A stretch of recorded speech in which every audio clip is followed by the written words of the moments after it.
isang eksena sa isang masukal na daan. Si Sisa ay naglalakad, nakayuko.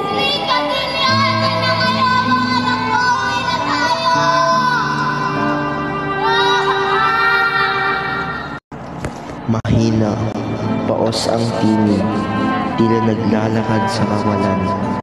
Lilitaw ang isang babae sa bayan, nagmamasid at nahahapag kay Sisa. Patawarin mo na sila.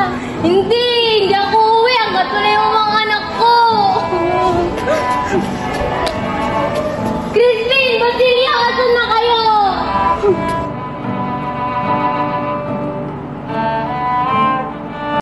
Biglang lilitaw ang alperes sa gilid ng entablado. May hawak na latigo, sumisigaw sa galit.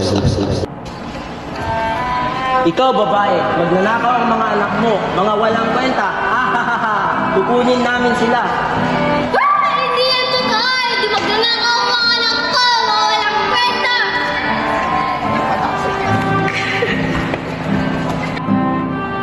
Inay, nasaan ka na?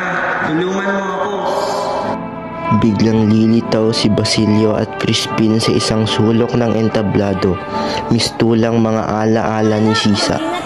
Nakatitig sa kanya ang mga bata, malungkot ang mga muka.